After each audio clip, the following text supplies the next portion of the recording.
partners. Woo, this is where you see the big syndications taking off. Because these are people that help you what? Stay with me, everybody. Raise capital. They help you raise capital. Because if I know people with money, does Mandor know people with money? Does Bill know, or Barry know people with money? He's called you Bill. Yes. Does Chris know people with money? Yes. Do they know people with money that I don't know? Yes. So why don't I entice them? I say, hey, Barry, I'm going to raise $1 million on this job. I'm giving up 40% equity in this building. It's the one up here, sir. It's the one up here, sir. So I go to Barry and I say, Barry, I'm gonna give up 40% of my deal. I gotta raise $1 million. That 40% is gonna be chopped up to how much people raise. So let's make math easy. 400,000 for 40%. So it's up here, sir. Thank you. So I say, Barry, so basically if you raise 100,000, I'm gonna give you 10% of the deal just for raising the money. And the money you bring to the table is what? Private capital. So I'm going to pay them out of what? A percentage. So now am I giving up the deal to let everybody else help bring money to my deal? And if that's the case, how much of my money am I putting in the deal? Zero. But I'm keeping the lion's share of the deal. You with me on this?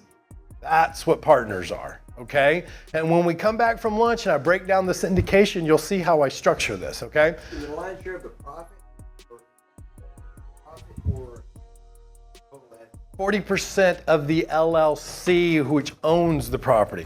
And wait till after lunch and I'll show you, okay?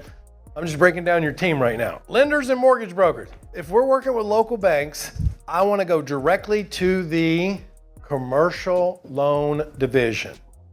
And these small banks, it's typically the vice president. That's who it is. That's pretty much who you're going to is the vice president, okay? They help with the loans. They deal with commercial. They even have the same as the Fannie and the Freddie stuff. Mortgage brokers are great on your team, especially the ones that have access to purchase, bridge, and hard money loans. Here's the beauty. In the commercial space, mortgage brokers, boy, they got access to all kinds of money for your deals. Not just like a local bank can only lend you what? What's in their books to lend out. Here's the downside to local banks. They typically have a threshold. So if you bring them a deal for $30 million, likelihood is they're probably not going to be able to do it.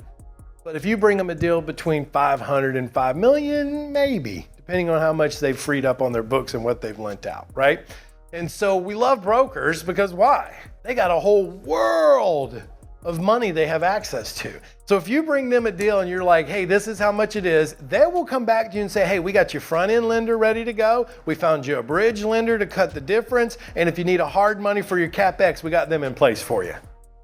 Because why? They get what?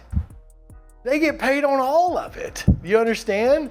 So they want to be able to put all this together for you and make it happen. It's different than like when you're buying single families and duplexes where the lender's like, here's what we'll loan you, bring the rest in. You got me?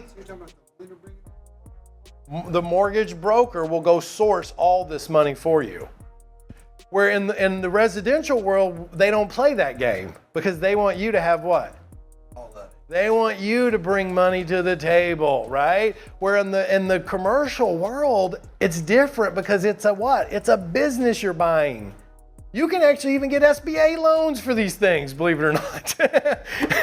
Like it's crazy the kind of money you can get for these types of deals, right?